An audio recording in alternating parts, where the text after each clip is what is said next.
Kiekvieną kartą, kai geriame pieną ar valgome sūrį, galvojame apie skonį, bet retai apie tai, kas vyksta viduje.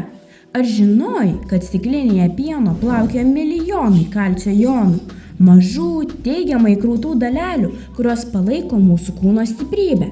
Pažiūrėkime, ar pieno produktuose tikrai daug kalcio jonų ir kodėl jie tokie svarbūs. Kalcis į pieną patenka iš karvės kraujo.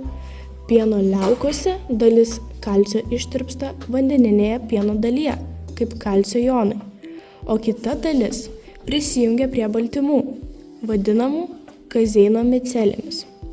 Be šių jonų pienas nebūtų toks, koks yra. Jie padeda išlaikyti jo struktūrą ir stabilumą. O dabar skaičiai. 100 ml pieno turi apie 120 mg kalcio. Jogurtas šiek tiek daugiau, apie 140 mg. Varškė apie 100 mg, o kietasis sūris, pavyzdžiui, parmezanas, net iki 1200 mg kalcio 100 g.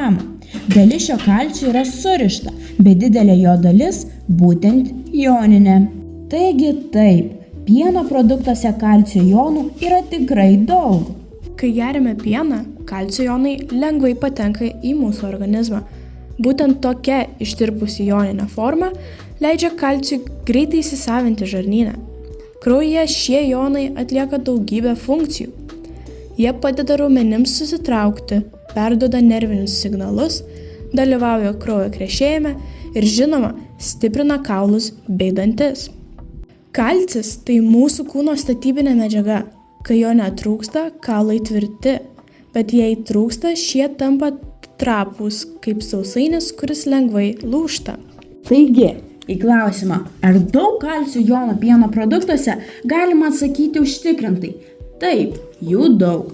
Pienas, jogurtas, varškė ir sūris – visi šie produktai pilni kalcio jonų, kurie palaiko mūsų kaulus, raumenis ir širdį. Maži jonai, bet didelė jėga mūsų kūne.